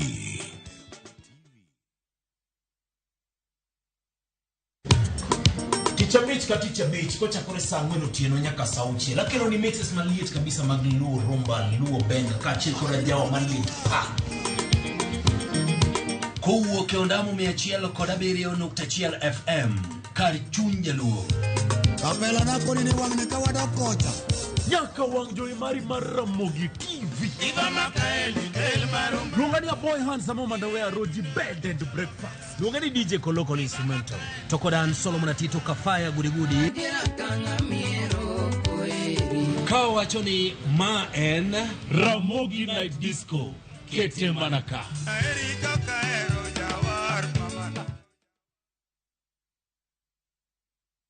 Love is a beautiful thing, and this February, Viusasa is all about love. Watch Boy Child Under Siege as Ochi and Linda get ready to eat a nicely prepared meal. Kuna mtu ameita zimamoto? Of course, Mr. Firefighter. But Linda's parents ruin the moment. In Love Bads, Annie and Farida fight over Jimmy's love and attention. So is this all about the movie? It's not. It's either me or her. And in a brand new season of Monica, Monica's love for Mariga is unmatched, but her obsession over Bob is undisputed. Watch all these and more romantic stories only on Viusasa. I miss your touch.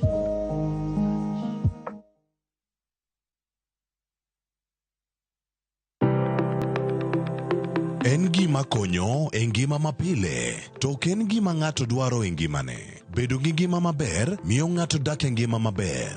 Kapok achopo kama dhi osiptal mamiya yath, ang'o manyalo timo. Riwri gi Ruth Otieno e penj laktar, ka wakelo ni paro mag jolony, paro mag reso ngima ji, kod sigendni majiwo ji. Sickle cell en tuo mawuok kuom jonyuol. Koro ka ji pok okendre, ji onego gidhi e pim mondo ging'e ka gin gi jin mar sickle cell. Kochakore gi lony manyien mag thieth, nyaka e yore mag thieth makonyo. Wan gi gik moko duto madwarore. Ka iwinjo kaka iwuotho to kawira maki wi bari seche te idhi adhi osiptal wacho ni anadwa ni mondo kawuono pima remo. Penj laktar. Wuok tich nyaka tich abich, saa 12 odhiambo. Mana e Ramogi TV.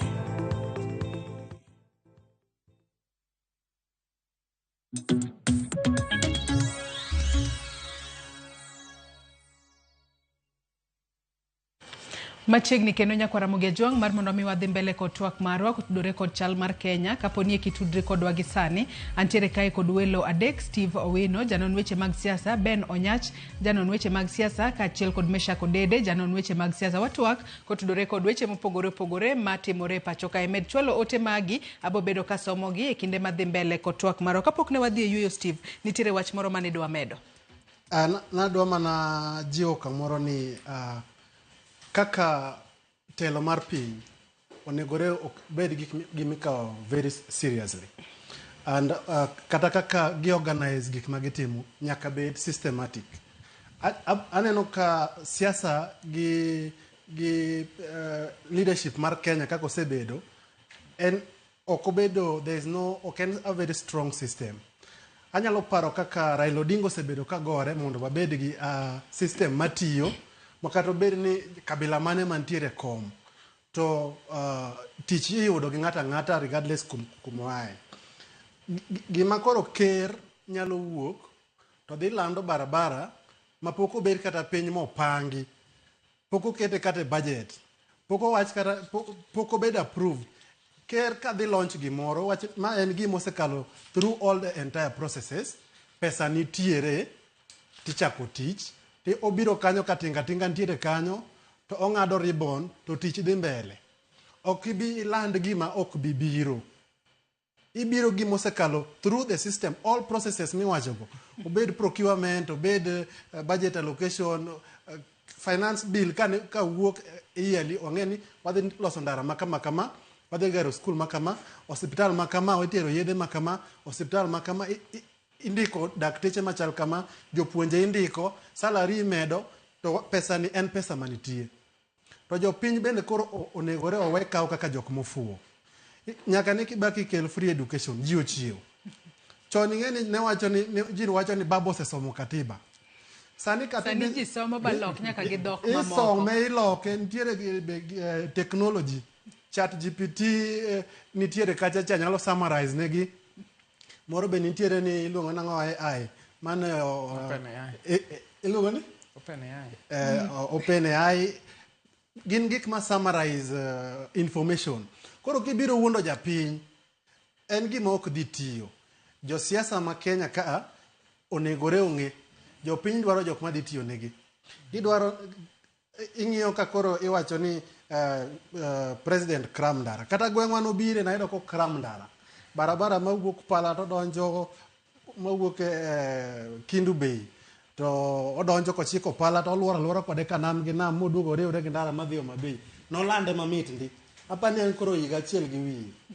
Onge gima timore kanyo. Koro omiyo wawe kawo jopiny kaka jok ma ofuwo. Onegore kidhi promise ni anto gima dhi timo, adhi gero nu klase 3 ka. Kiny ka ji biro tindo ka klase 3 go oger. To jopiny neno ka ukawo gi seriously to udeliver on promises michiwo. An mane gima nyalo medo to sirkal nyaka bed a system ma is working. Niyudo ka ker mokalo ne wacho ni pilferage mane timore en 2 billion daily. To podi neno ka koro ne Trump ng'ado pesa mar kelo yedhe mag kute mag ukimi. To jowa koro koyo osegoyo. Pesa malal gi gidhi ofuku ng'a. Be wantiere gi government checks and accountability. Mondo mi wabed gi system wanyalo run go independently. Ere kaka wanyalo wacho ni wan kaka wa jo Africa, wa kaka jo Kenya, wan independent. To tuo mar owete wa gi nyimine wa gi jonyuolwa to depend on sirkal machielo. To pesa man kaeni en ikwale akwala itere pinje maoko. Be kata king'iyo ok giger kata udi ka tij mijengo nyalo yudore. Omiyo kura midhi go mbele kaeni to nyaka wa consider adieri to wawinj gima jopiny wacho to watim gima wanyalo timo ne jopiny.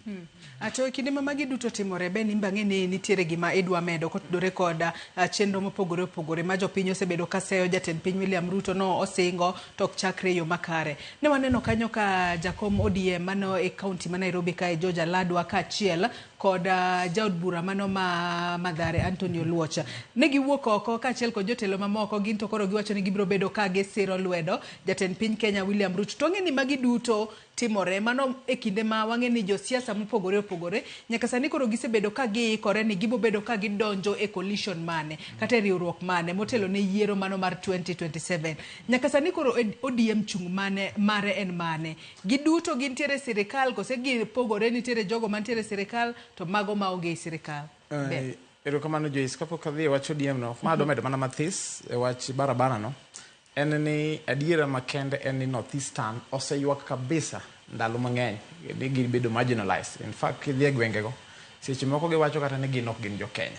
Koro ata an gi chir kaka naneno ka deputy president bowuok oko kawacho kaka idhi timo wachni mo promise timeline mar 2.5 years to gi wachiero mawinjo ko owadwa Wene an gadier ni ker dipo ka yorni to timo kech en modhi open up malo kanyo gi wecho ala to kata gi enhancing security mar bodwa malo kanyo. Koro ato an gi chir ni odhi time nikech en gimo segani gini to mana kaka owadwa Meshake wacho gin gik ma leaders makanyo aparno sibedo kothung'ego ma dipo ka e budget madhibiro ni tidhi kete. Kaduoge wach miwacho mar ODM chungwa kaka jo ODM sirikal sani wane sirikal koso wanoko ware jakomo wuoyo ma Nairobi County Alado gi Anthony mana kaka aneno koland kanyo no. But adiera makende en ni ei Kenya ka chama ma propagate kendo sebedo ka eneza demokrasia ma bedo anchored kata mana e katiba ne en ODM. To ma inyalo neno ineno ka ODM nigi thuolo manitiere leaders moko masani mor kendo luwo sirikal kaluwore gi uhusiano mosebedo maber e kindi jatend piny William Ruto to kod migosi Prime Minister Raila Amolo Odinga. To be ODM kanyo yudo ka nitie kweth moko ma besech moko wacho weche ma dipo ka ng'ato nyalo paro ni ODM en gima opogore. Oyo ODM ok opogore. En mana ni ODM as a party nigi demokrasia ne moro ma owene thuolo ng'ato nyalo golo pache. But chopo e level moro ma decisions te to nitie ogan ma kakoro chopo sa to loso. Aneno kata ka senator mar Nairobi County kawuono wuoyo mane e od fwambo Karuka ne ni Citizen gokinye gin gi Professor Tom Ojienda to ne gichalo ka gima ne gigwenyore paro when it comes to supporting wach mar siro sirikal gi ODM. Iyudo ka aneno ka Secretary General wacho ni which I also agree with ni en sani chama ne en ODM to gima miyo political parties bedo formed en mondo ji okaw power.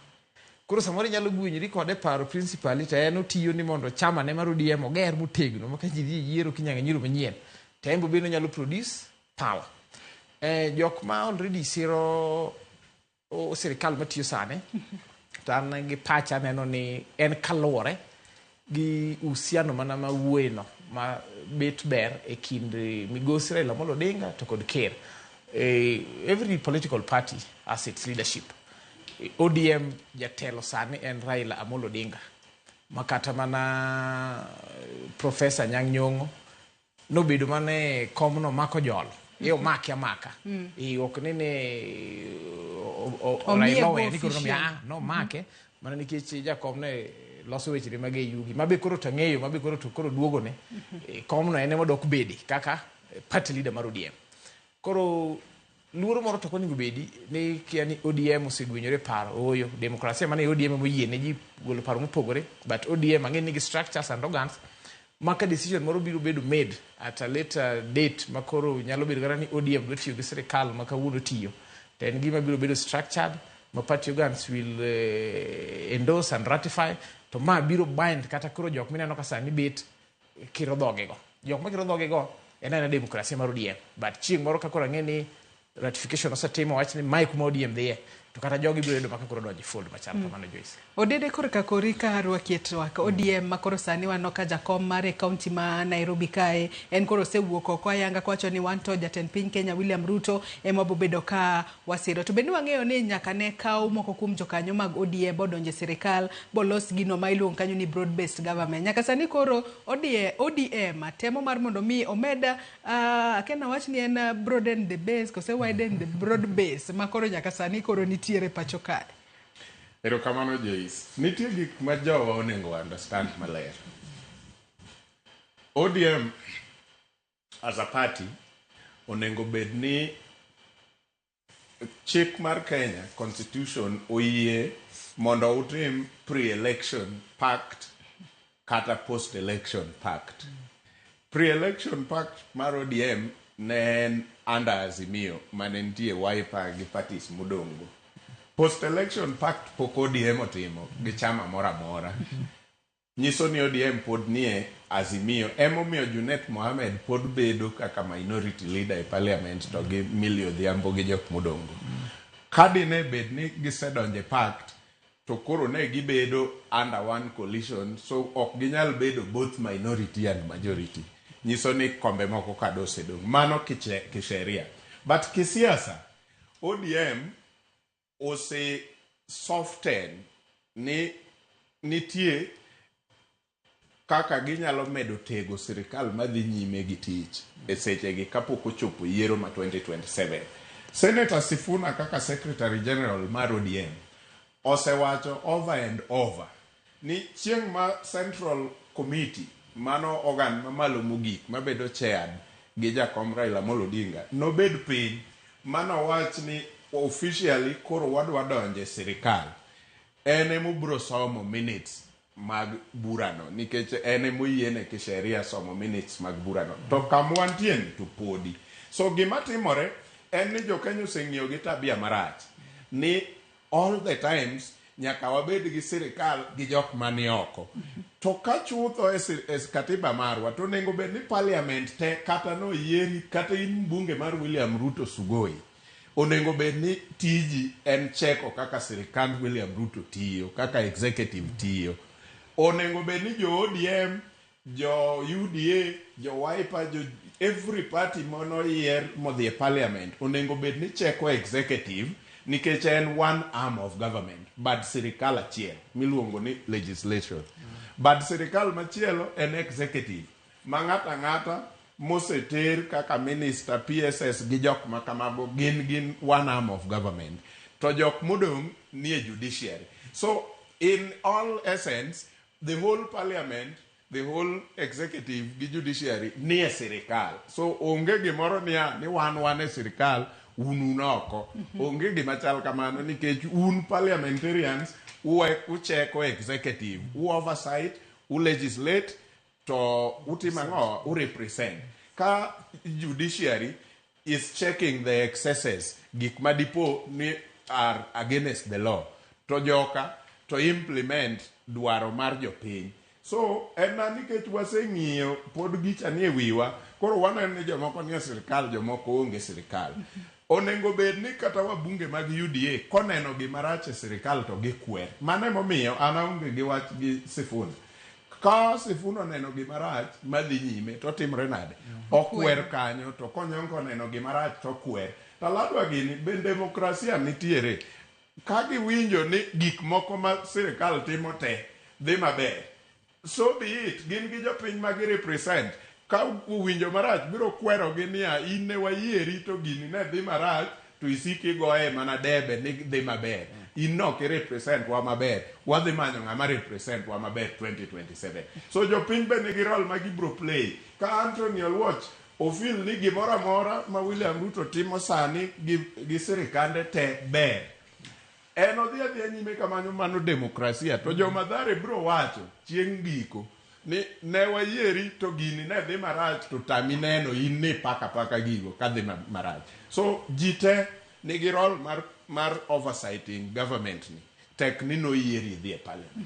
Stephen Korkakori chung mar ODM en mane gi sani nikech nitiere jogo mosebedo ka goyo debe ne ODM asasa ne sirikal mar William Ruto ka koro giwacho ni wan chenro mage duto gibro bedo ka gisiro. Bende yande waneno kata jatend kweth manoki od bura mamalo mano Junet Mohamed en bende nosewuok oko apia yako wacho ni wan to koro chenro mago mag sirikal wasire yo makare. An kaka pacha aneno ka ODM uchung' akara. Apa ni gipimo pi. Nikech nitiere nyasore moro gipimo pi mane? Gipimo pi ka be jopiny dhi kodwa koni koso jopiny dhi wewa ka wadonjo e sirikal. Jopiny dhi kodwa koso jopiny dhi wewa. Nikech ker masani ma osebed kiuso sani kaluo. Nitiere gik mang'eny, baggage mang'eny moting'o mobiro godo.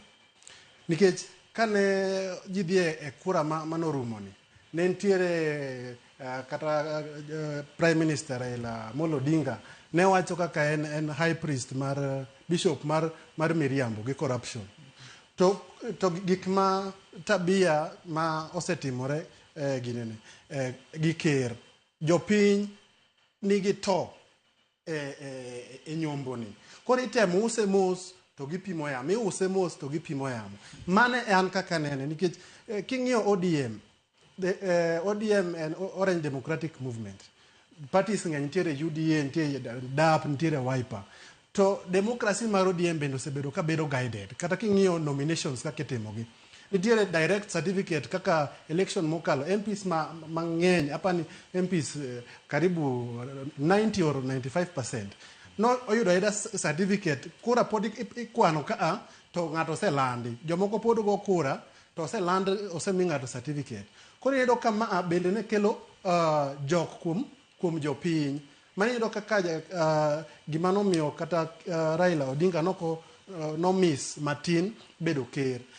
kura mar onagi ma dhi 700 gi wiye nokogo nikech ang'o ok onego wa brush away wagwe paro mar jomoko nikech kata king'iyo jok moyier grassroot ang'o ma gitimo ne jopiny iyudo ka level mar kuo ni malo sana obedo devolution of corruption to magi kaka principles gi ideologies mar ODM kaka anasesome en chama mochung'ne transparency accountability to ka transparency gi accountability ok nyal bedo ne jok ma omi direct nominations gi magi e gik makelo to gine ne jo ODM gitemo balance kura moro 700 nokogo to ma wan godo sani gi be Gen Z demonstration ka ne timore an play part e demonstration no demonstration notimore Kenya mangima to gik ma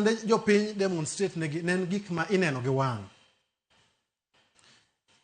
to expectation mar jopiny ne nang'owa gik ma kaka jo onagi wasebedo ka wagore ne mar bedo gi equality justice and a working system a working government that serves the people ending tribalism tieko ukabila chuki mar ukabila nikech aneno ka king'iyo mood madhi mbele kata kane ji celebrate an lal mar jakom AUC pod litna to kaneno ka jomoko ne celebrate mano to nitiere propaganda moko ma bi wite iye okelo chuki mar ukabila alafu ogolowa paro ni ka ji dhi e yiero ang'o mamiyo ji dhi e yiero ji dhi e yiero mondo mi olos sirkal madhi tiyo ne jopiny ji dhi e yiero mondo oket ondik jogo kura ndiko ji tich jok modhi otinegi ok mondo kaw telo omi jomoko mondo dhi faida ngadi matini wacho kanyo ni ODM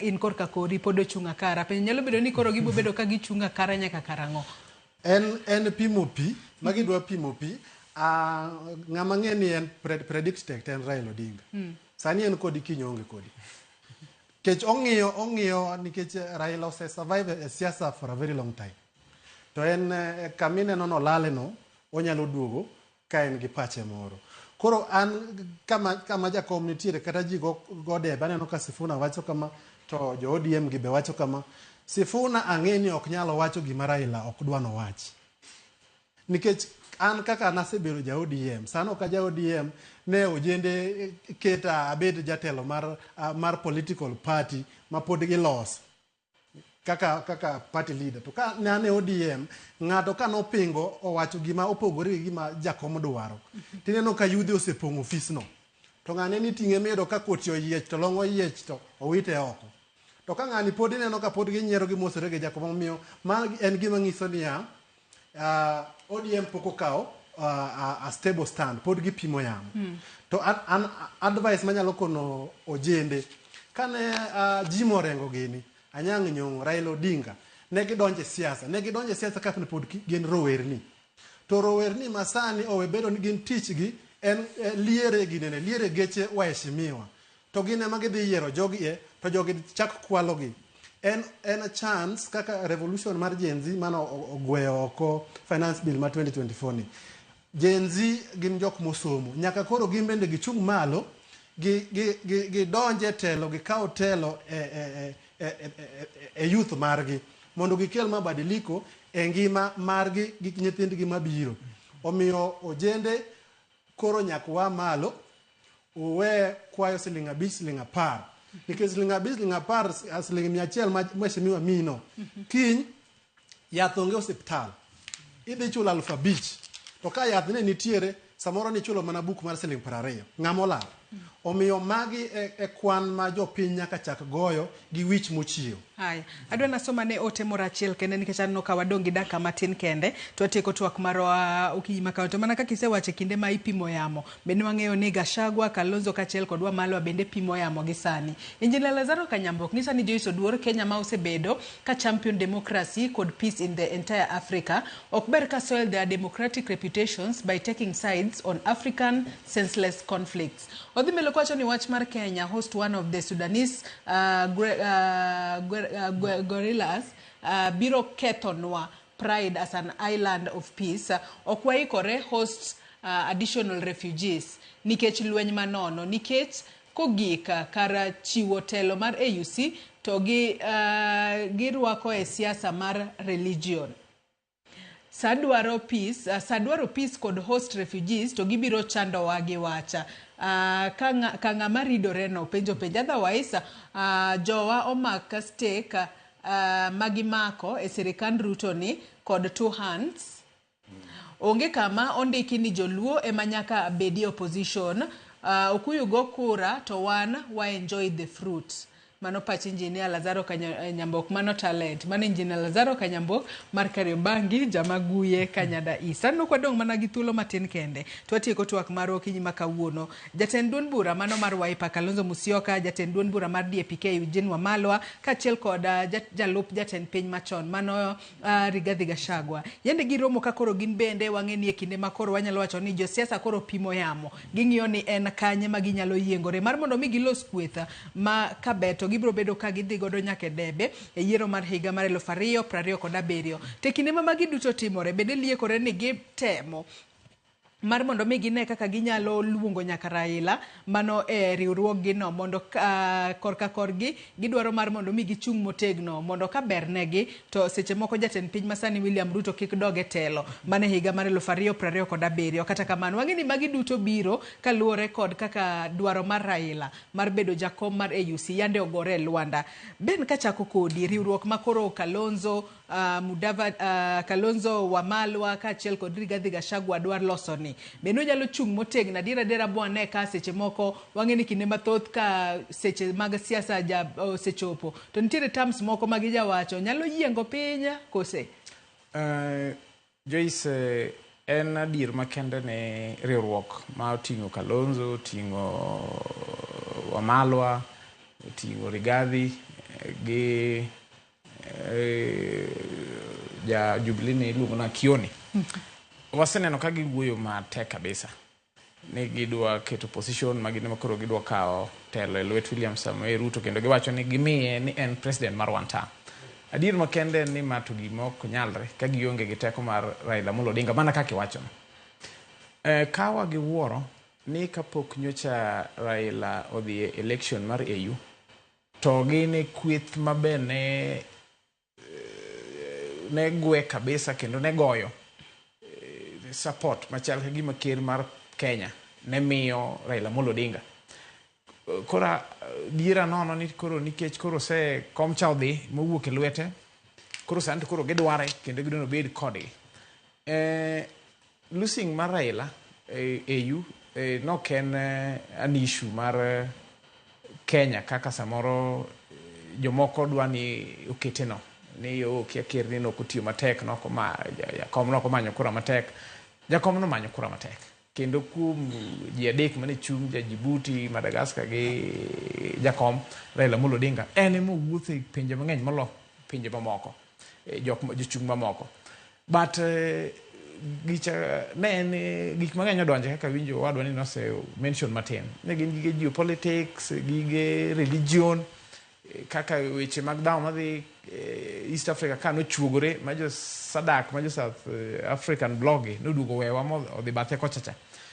Koro jo kweth mi wacho ni ok gin jo adiera wang'egi ni gichunge gin regional kingpins gichung' e kweth mar ukabila to ma achiel kuom gik momiyo kata Rigathi telo ne mar bedo jalup ker norumo Kenya ka bedo ukabila no to pod ineno ka odhire to Kalonzo gimomiyo samoro wajok mane nigi Azimio kae kaka wajo ODM kode gimomiyo wachne neno ka seche moko bedo no malit kapok ne jakom okelo kwe makoro chal ka gimoneno nikech ete mano miyo wach Gen Z odok piny kano siro serikal lwedo to stabilize the country Kalonzo mane co-chair mar NADCO committee manogolo the NADCO report mane gitemo manyo kaka kweth mar Kenya bang election ji nyalo integrate majiri urega maji bedi achiel obedo nade ni report mane ni co-chair magisegolo kawuono koro duogo gichalo jok mago siasa mar tribal kingpinship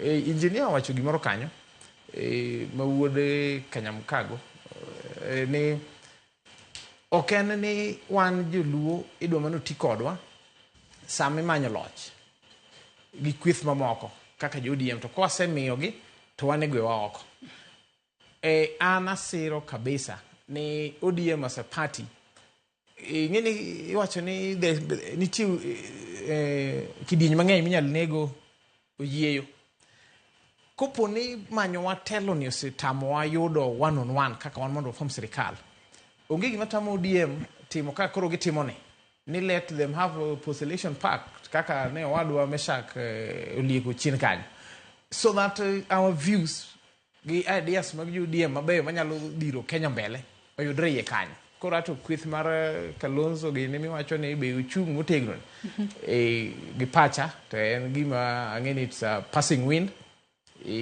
mana nikech imanyo loch ma be Rigathi mang'eni the financial behind it to nikech ato sani onge okang' mar chung' odwa no bed king maker but giwe dwaro Raila nikech sama Raila be dwaro kata support gi just solidarity mar patriotism sama no manyo kom ne mar UCD gine ma giwuoye marach moloch wachni mogiko nyach kachako kodi anno kwadong' gi thuolo matin tena atadwa na poge kinda Steve kachiel kod Odede bende ero kamano mara tin ok ng'eny ahinya an akwayo mana jothurwa ma samoro koro kaka na wadwa Meshak oseyudo thuolo sirikal sani ni ginewa giwang' maber wan oganda luo wan seche mang'eny wasebedo ka sirikal ka timo gik mabeyo kuonde mamoko to wan higni mang'eny osewewa oko to adier makende waseneno goodwill manyaka ne chal ka gima uhusiano maber ne bede kind jakom Raila Amolo Odinga to gi William Samoei Ruto nitie lemo ma waseneno mang'eny koni gi koni kata madhi mbele gwengwa makaluo wanado mana medo sirogi ne jotendwa moseyudo thuolo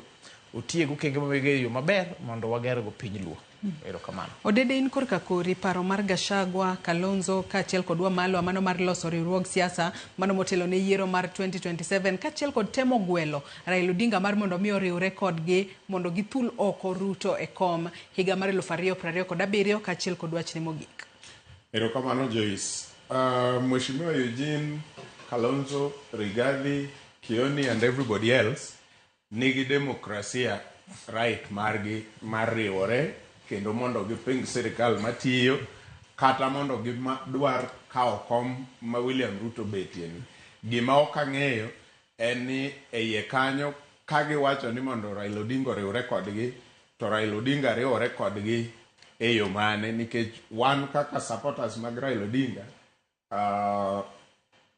wabro support Raila Odinga's presidency or nothing else nikech wamunyoro te ng'at manyo gwewa gwech mapok odwaro nwa en ng'at manyo chiko nwa mitego te en ng'at manyo timo gigi te to kwa wat ni William Ruto ler kapamba William Ruto nigi chinde gima temo wacho ni jowa wang' ni wadhi e ure election ma 2027 giluo as the priority luo Nyanza ka Rigathi oriwore gi Kalonzo gi Eugene gi jok modongo te ang'o manie igino for us kaka joluo William Ruto kani koni gi jok ma en go ang'o ma en go for us kaka joluo nikech wan ma pile pile luo ema dhi e yiero gi Kenya at heart wan Kenya ema okuongo koka luo bang'e nika wadwaro ng'at manyalo tero Kenya mbele wan ok wadich gi luo biro bang' Kenya wang' ni waloke uru gi nataro matin maka en yiero mwadhiye ng'ata mwadhigono ang'o ma in go for the Luo nation, ang'o miketo e mesa ne joluo kaeto wadhi kodi e yierono, kaeto waluwo bang' mano gi Kenya, ka wasetieko gi Luo koka wadhi e Kenya, nikech kabinde gi te kuongo dhi gi their tribe at heart, koka Kenya biro bang'e, jaluo emoyie dhi for Kenya. So mogik sirikand ni pok otimo maber, but wawacho ni oganda wa sirikende te machien go oganda wa ema ne wuok ka pingo sirikende go mondo gik moko timre maber. Tamwa mar pingo orumo, onge ng'amo tam ka sirikal dhi marach wuok oko pingo sirikal, kata in mana jowa wuog e pingi, nikech wan jowa sama ne pingo, kata mana sama ni luongo Ruto ni Zakayo ni jowa ema nyo pingo, kioni ne ng'at achiel to Jubilee motelo ne kaka secretary general ne nigi ng'ani te, wabunge te manoyier gi Jubilee no cross nene, wadong' gi kioni achiel.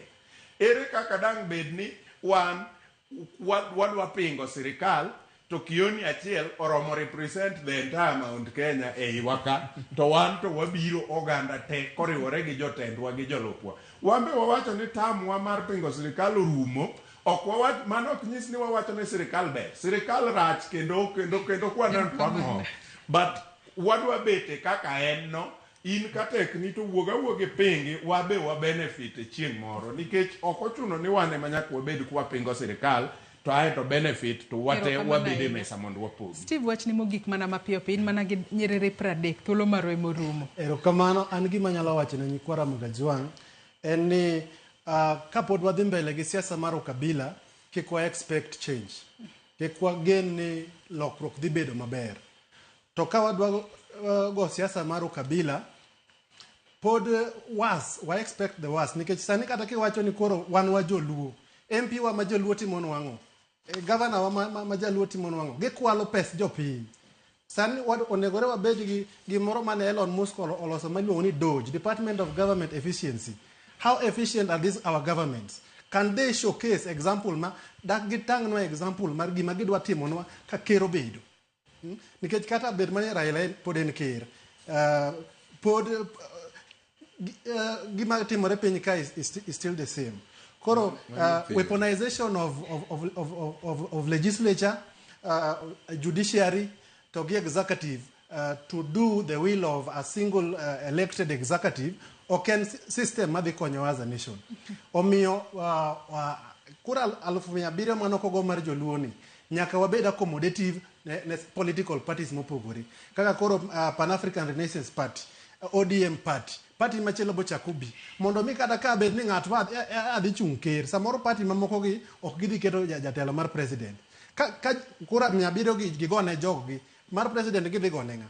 Omiyo wabed jok ma accommodate democracy, to wawak gi vijende koro nyaka chung' malo, join donje a political party, chung mondi kaw ko mondi kel lokruok. Erokamano Mose Nyang'adi, thuolo marwe morumo. Erokamano ahinya Steve Owino, Beno Nyach kaachiel kod in Meshako Dede kuom kawo thuolo mar okinyi ma kawuono mar mondo mi wabed kod twak ma kama. Nyakwara Mogejwang', in bende agoni erokamano ahinya kuom bedo kodwa nyaka gi sani mochopo e giko mar twak marwa e chenro mar mbaka oromo. Okinyi ma kawuono wageno ni josiasa biro bedo ka timo kata loso ka en loso riwruoge mag siasa to gikete mano pach gibede kod jopiny bende pachgi mar mondo mi gimed tiyo ne jopiny e yore mopogore opogore, kata bedo ne giikore ne yiero mar higa mar 2027. Nyakwara Mogejwang', odiochieng' ma kawuono na onge kenda, nantiere kod nyawadwa Sharon Ong'ao. En bende agoni erokamano ahinya kuom neno ni Nyakwara Mogejwang' oyudo chenro e yo makare. Ibed kod odiochieng' maber, oriti masani. Nyinga Joyce Oduor.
Brother, chekini story fulani la penjuzi mtani record manze. Lakini bro, kazi itakuwa tu ni kujaza simu na hizi mavida. Ai, kujinice tu kaka. Mwananchi gani huyo anarada medali ya pesa? Leta tenje ni kushobile tutaomoka. Citizen Digital wako na platform fulani kwa site yao inaitwa Wananchi Reporting. Hapa unaweza tuma story yako kwa website yao ama kwa app yao ya Citizen Digital. Na kama hiyo process ni ngumu, unaweza tuma story kwa email yao, WhatsApp number ama uitumie kama SMS.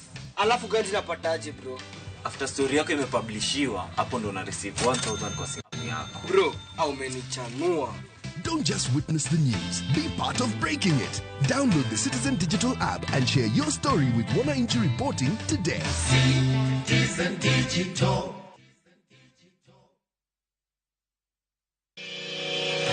Jumani echenro maro walagi mwandu watu wakod Brenda Okumu mar CIC Insurance Group.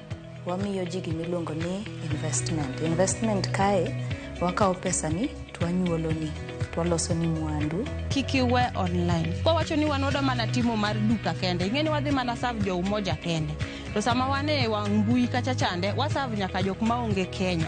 Mwandu ni miloso onego bedni ikano moro thenge mondo kik obed ni pesa temi yudo ichamo. Tudrigi Cleophas Oluoch tich ang'wen saa 1:45 otieno mana e Ramogi TV.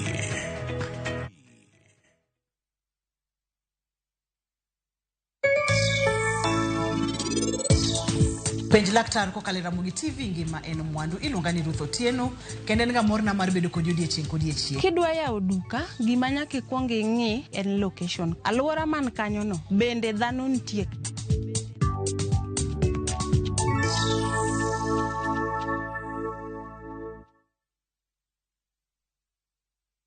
Discover the magic of Kuala Lumpur in 5 nights and 6 days. From the iconic Petronas Towers to the cool heights of Genting Highlands. Let loose and enjoy a thrilling day at Sunway Lagoon's world-class theme park. Relax with private transfers, taking you from one adventure to the next. Book your 6-day Kuala Lumpur getaway starting from $1,012 per person. Visit viewtravel.com or call and WhatsApp 0703 254